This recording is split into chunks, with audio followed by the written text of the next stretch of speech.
Karen Davila may nilinaw sa naging pahayag patungkol sa BINI na ikinagalit ng mga SB19 fans. Kaagad na nilinaw ng TV Patrol anchor na si Karen Davila ang kanyang naging pahayag patungkol sa P-pop girl group na BINI. Nito lamang kasing nakaraang July 23. Ibinalita sa TV Patrol ang tungkol sa international tour ng Nations Girl Group na BINI. At matapos nga ang kanilang regional tour ay nakataktang magtanghal ang naturang grupo sa pre-show KCON event sa Los Angeles, USA. Ito nga ay ikinatuwa at ikina-excite ng mga TV Patrol anchors, kabilang na si Karen. Kaya naman, napakomento siya matapos niyang iulat ang tungkol sa balitang ito.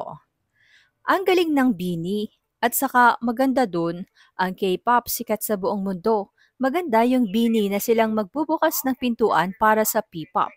Pag sumikat sila, sisikat din yung ibang Pilipino. Komento ni Karen. At ang kanyang naging pahayag na ito ay kaagad na nag-trending sa social media saan maraming ang netizens, lalong-lalo na ang mga fans ng P-pop boy group na SB19, ay hindi natuwa sa sinabi ni Karen na ang BINI umano ang magbubukas ng pinto ng P-pop group ng bansa. Komento nga ng fans ng SB19, ang male group ang tunay na nagbukas ng pintuan at oportunidad upang makilala ang P-pop sa international music scene. May iba ring hindi natuwa at nabastusan sa naging pahayag ni Karen.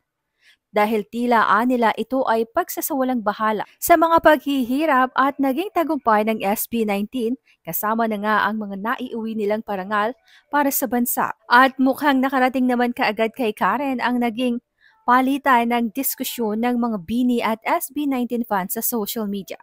Kaya naman kaagad siyang nagpaliwanag sa kanyang social media account upang depensahan ang sarili at klaruhin na hindi niya isinasantabi ang mga tagawa ng SB19 sa P-pop.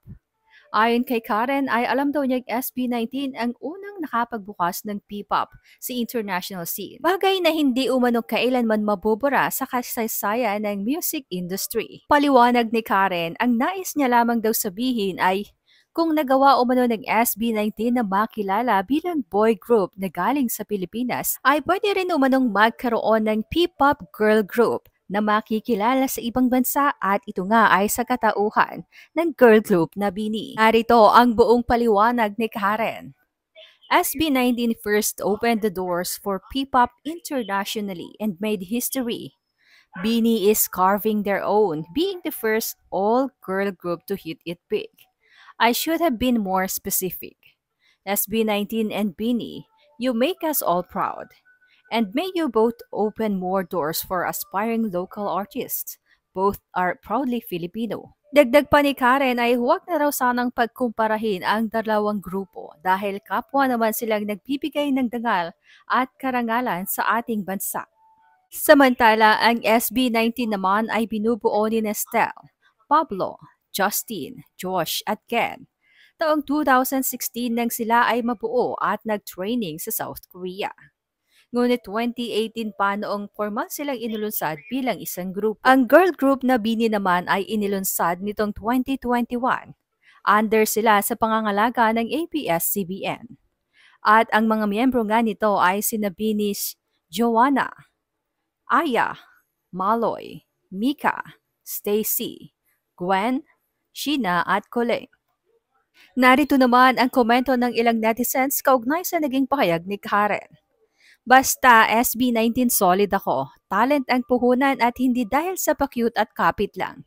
Doon pa rin ako sa pure talent at pinagsikapan talaga kung anuman ang narating sa career. Dagdag pa ng isa, true, lahat sila naghirap pero ang SB19 never nagkaroon ng connection. Naging famous sila first dahil sa ultimate talent nila.